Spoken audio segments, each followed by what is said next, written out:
경제를 알기 쉽게 풀어보는 경제본부 시간입니다. 새해 벽두부터 해외에서 또 정치권에서 굵직한 뉴스가 끊이지 않고 있습니다만 그래도 제일 중요한 것은 먹고 사는 문제, 무항심이겠죠. 올해는 어떻게 될지 경제본부에서는 국내외 경제 상황 큰 그림에서 짚어보겠습니다.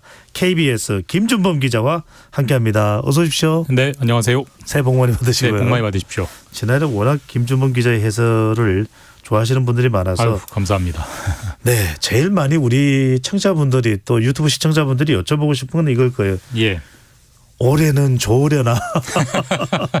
그래서 경제는 뭐 늘 위기다 이런 이야기를 많이 합니다만 올해는 어떨까요? 경제 전문기관들의 예측도 있긴 할 텐데요. 사실 뭐 이 코너 말고 그리고 저 말고도 저보다 훨씬 더 전문가인 분들이 새해니까 여기저기서 경제 전망들 많이 하고 있는데 그런 전망들 보실 때 저는 이렇게 그 전망들을 소비하라라고 말씀드리고 싶습니다.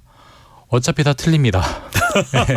경제 전망은 연초 전망이 맞는 걸 제가 본 적이 단 한 번도 없습니다. 네. 근데 다만 안 좋은 게 두 가지 방향이 있는 거죠. 그러니까 우리가 경제가 한 3 정도 될 거라고 예상을 했는데 안 좋아지는 쪽으로 1, 2로 실적에 나오게 틀리는 방법이 있고 3을 전망했는데 4, 5로 좋아지는 쪽으로 틀리는 방법이 있는데 좋아지는 쪽으로 틀리는 건 틀려도 좀 괜찮네요. 불행히도 최근 20년 동안 연초에 전망했던 게 연중 연말로 가서 수정치가 높아진 적은 단 한 번도 없습니다. 계속 떨어져 왔고요. 그게 그냥 우리나라의 20년 동안의 경제 잠재적인 성장률이 떨어지고 있기 때문에 불가피한 거고. 사실 그러니까 지금 이제 제가 좀 이따 말씀드릴 정부가 내놓는 전망치, 뭐 한국은행, 각종 연구소가 내놓는 전망치도 어쩌면 연말에 가서면 실제보다 더 떨어질 수도 있다는 걸 염두에 두고 해석하시는 게 맞는 것 같고요. 근데 지금은 보통 작년에 그런 말 많이 했습니다. 상저하고. 그러니까요. 정부가 작년 상반기는 코로나 영향이 남아있기 때문에 어쩔 수 없이 안 좋다. 우크라이나 전쟁도 있고 하니까. 네. 하지만 하반기엔 풀릴 거다라고 상저하고를 많이 전망을 했어요. 작년 초에. 상당히 기대를 했었어요. 뭐 중국의 리오프닝도 기대가 맞습니다. 된다. 그래서 하반기에는 좋겠지 했는데 안 그랬어요. 작년에는 정리하면 상저하저였죠. 그러면 작년에 상저하저의 영향이 지금 이어지고 있기 때문에 2024년에 상저는 기본값입니다. 그러니까 상저, 특히 1분기는 안 좋다는 거는 모두가 공감하고 있어요. 마찬가지로 올해도 이제 상저하고로 해보겠다는 게 정부의 목표고요.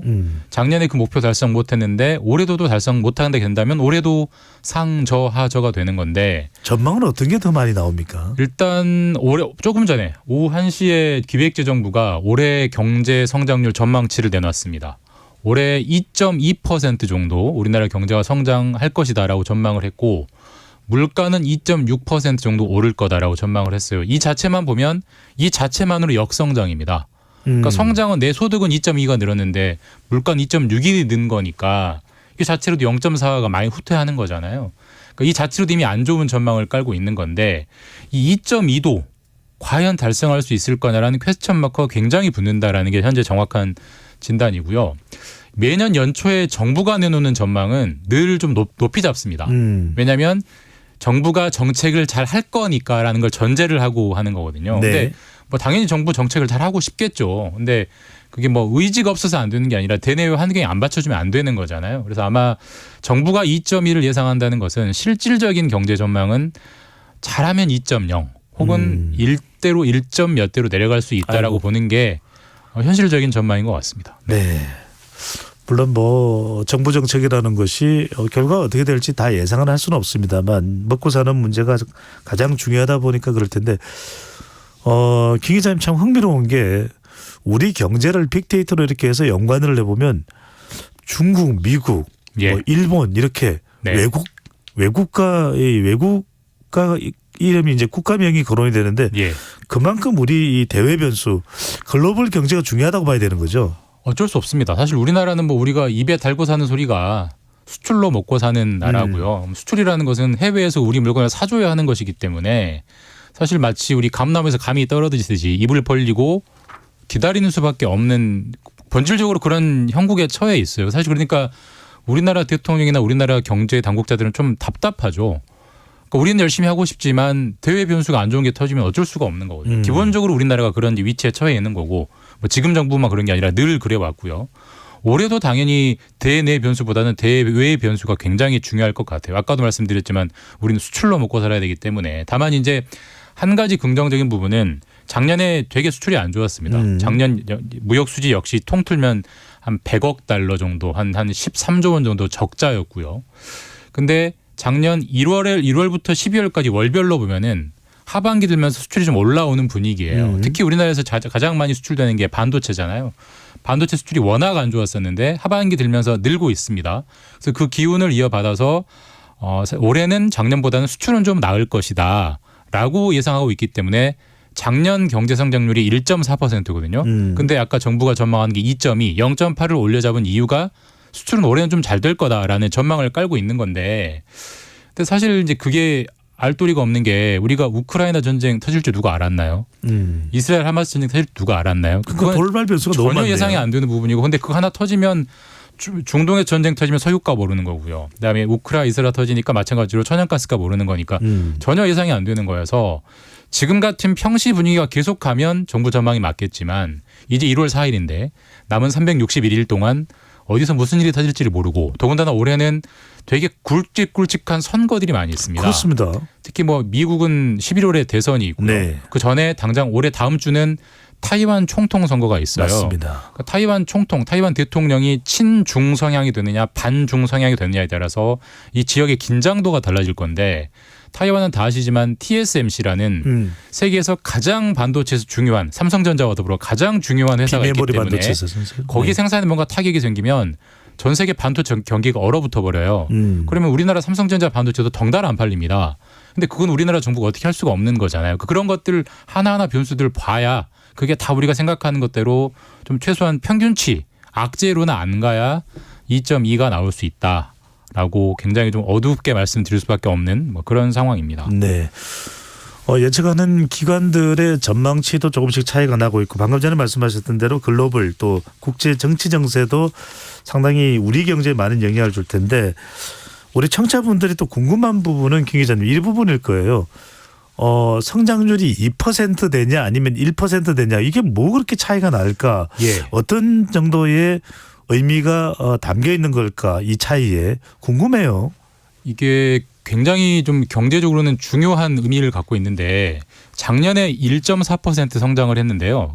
작년 1.4라는 게 어떤 의미가 있냐면 우리나라 대한민국 개국 이래 매년 성장률이 있을 거잖아요. 그때 이제 오일 쇼크, 그다음에 1997년 외환 위기, 2008년 금융 위기, 그다음에 코로나 이런 어떤 쇼크, 위기 이런 거일 때를 제외하고 그냥 평상시 작년은 평상시로 볼 수 있지 않습니까? 오히려 아주 큰 이슈는 없었으니까요. 리오프닝, 경제 회복을 기대했던 해인데 평상시에 1% 성장이 나오는 건 작년이 처음이에요.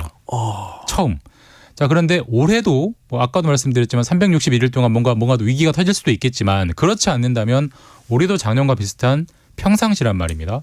근데 올해도 만약에 1%대 성장을 한다면 그러면 전 세계 IMF, OECD 혹은 선진국들이 이제 한국은 평상시에도 1%대밖에 성장을 하지 못하는 저성장 국가로 이제 분류를 할 겁니다. 네. 자, 그게 무슨 의미냐면 우리가 많이 들어봤습니다. 잃어버린 30년 일본이 지난 30년 동안 특별한 일이 없었는데도 0%대 1% 성장했거든요. 그럼 우리도 평상시 이 두 해 연속 1%대 성장을 한다면 우리도 앞으로 잃어버린 몇 년이 될지 모르겠지만 일본과 같은 장기 침체로 들어가는 초입이다라고 볼 수 있는 거고요. 반대로 올해 다행히 2%대 3%대 성장을 한다면 작년에 잠시 삐끗했던 거고 아직 한국 경제는 그래도 불씨 저력이 남아 있어라고 볼 수 있는 해이기 때문에 두 해 연속 평상시에 1% 성장을 하느냐 그렇지 않고 올해는 좀 분발해서 반등하느냐를 가늠해 볼 수 있는 굉장히 중요한 의미가 있기 때문에 올해 성장률이 1%대냐 2%대냐 꼭 좀 지켜봐야 될 그런 의미가 네. 있습니다. 참 많은 또 우리 국민들이 또 우리 청취자분들께서 그렇다면 경제를 회복시키기 위해서는 무엇을 해야 될까 궁금하실 텐데 이창용 하는 총재가 신년사에서 의미심장한 발언을 했습니다. 재정 확대, 저금리로 성장하던 시대는 끝났다. 특히 가계부채가 성장을 가로막는다. 이런 이야기를 했는데 가계부채 위협에 직면하고 있는 한국 경제인데 김 기자님 이 부정적인 요인을 이제 극복하는 게 정부 대책일 텐데 그럼 올해 정부의 경제 정책은 어디에 방점이 맞춰져 있다 이렇게 보면 될까요? 그러니까 아까도 말씀드렸지만 조금 전에 1시에 이제 경제 정책 방향 항상 그 경제 수장 부처인 기획재정부가 매년 상반기 한 번, 하반기 한 번 경제 정책 방향을 발표하고요. 올해 2024년 경제 정책 방향을 발표를 했는데 일단 아까도 전망은 2.2% 성장이고요. 기획재정부조차도 1분기에는 굉장히 안 좋을 거라고 예상을 했어요. 그래요? 예. 네. 특별히 왜 그러냐면 1분기는 아직 물가 상승의 여파가 남아 있고 특히 물가 상승 중에서도 보통 우리가 이제 먹거리 물가, 장바구니 물가라고 하는 그 식품 물가가 굉장히 고공 행진을 계속하고 있기 때문에 1분기 때는 힘들 거다. 그래서 현재 지금은 뭔가 1분기 때는 뭔가를 잘 되게 하는 것보다는 너무 힘든 걸 그나마 좀 덜 힘들게 하는 쪽에 경제정책 방향이 맞춰져 있고 특히 요즘 많이 비싼 게 과일 물가가 굉장히 비싼데 그래서 우리가 상당 부분의 과일을 수입을 하잖아요. 네. 수입하는 과일에 거의 관세를 역대 최대로 깎아서 최대한 소비자들이 좀 싸게 살 수 있게 하겠다 이런 정책들이 발표가 됐고 또 상대적으로 근로소득자보다는 자영업자 워낙 힘들기 때문에 자영업자에 대해서도 뭐 전기료 감면이라든지 각종 뭐 수도 가스료 감면 등의 정책들이 주로 발표가 돼서 네. 1분기 때는 최대한 좀 덜 힘들게 하는 데 좀 초점을 맞췄고요. 그나마 또 한 가지 우리가 대외 변수가 아무리 어려워도 국내에서 소비가 좀 활성화되면 내수가 중요하죠. 그래도 좀 이제 군불이 돌잖아요. 근데 지금은 워낙 고금리여서 보통 사람들이 금리가 높아지면 소비를 안 하죠. 근데 이것도 좀 우리나라에서 좀 답답한 대목인데 우리나라의 금리는 우리나라가 결정하기가 어려워요. 결국 미국 연방준비은행, 미국 중앙은행이 금리를 내려줘야 우리도 따라서 내릴 수 있는 건데 현재 예상으로는 미국 금리가 아무리 빨라도 3월부터 이제 내려가기 시작할 걸로 예상이 되거든요. 아무리 빨라도. 그럼 우리도 결국 아무리 빨라도 3, 4월은 돼야 금리를 조금이라도 내릴 수 있다는 건데 그럼 결국은 금리는 손을 당장 대기가 어렵기 때문에 정부가 좀 소비하라고 좀 옆구리를 찌르는 수밖에 없어요. 그래서 지금 나온 대책은 전통시장에 때 신용카드를 많이 쓰면 소득공제 혜택을 좀 대폭 좀 늘려주겠다 이런 정책들이 나와 있는데 제가 볼 때는 다 그냥 자잘한 칼들입니다. 그러니까 결국 보통 전통적인 정부는 경기가 안 좋을 때는 재정을 확 풀었어요. 네. 정부가 돈을 확 쓰면서 경제에 돈이 돌게 만들었는데 이제 지금 윤석열 정부는 확고한 기조가 건전 재정 원칙이잖아요. 그러니까 더 이상 돈 푸는 경제 정책 하지 않겠다라는 기조를 잡고 있기 때문에 방금 말씀드린 뭐 자영업자 지원이라든지 전통시장 소득공제 확대라는 것들도 소비에 도움은 되긴 할 텐데 큰 칼을 휘두르는 게 아니기 때문에 과연 얼마나 소비 진작이 될지는 약간은 좀 의문인 그런 상황입니다. 네. 오늘이 새 첫 경제 관련 코너라서 물어볼 게 상당히 많은데 그래도 많은 우리 청취자분들의 질문 욕심은 바로 이 부분일 겁니다. 이런 시기에 재테크는 어떻게 해야 될까요? 뭐 고금리니까요. 네. 안정적으로 하시면은 그냥 예금 적금하시는 게 가장 뭐 안정적이긴 합니다. 왜냐하면 그걸로 난 만족 못해 하시는 분이 계시잖아요. 근데 이제 뭐 이거는 틀릴 수 있습니다. 틀릴 수 있는데 어떻게 전에 이건 최종적인 투자 판단은 개인이 하셔야 되는 겁니다. 현재 예상은 어쨌든 한국은행이든 미국의 연방준비은행이든 금리를 내릴 걸로 예상이 되고 있어요. 이제 금리를 내릴 때 좋은 거는 채권입니다. 채권. 보통 이제 개인 투자자들은 이제 주식을 많이 하고 우리가 주식이나 부동산은 익숙하지만 개인이 채권 투자하는 게 약간 좀 익숙하지 않은 측면이 있는데 요즘은 좀 많이들 하십니다만은 어쨌든 금리가 떨어지면 채권 가격은 오릅니다. 이게 시간이 짧아서 원리를 설명드릴 수는 없지만 금리의 방향과 채권 가격의 방향 늘 반대예요. 근데 지금 예측되는 거는 금리가 매우 높은 확률로 떨어질 거기 때문에 그 매우 높은 확률로 채권은 오를 수 있다는 얘기예요. 그런 경우에는 지금 채권을 사두시면 최소한 손해는 안 볼 수 있는 거고 또 채권은 막말로 금리가 움직이지 않는다고 해도 채권은 만기가 되면 이자를 붙여서 돌려주는 거니까 매우 안정적인 상품이니까 안정적인 데다가 채권 가격이 오를 상방도 열려 있기 때문에 한번 고려해 보시는 게 좋을 것 같습니다. 네.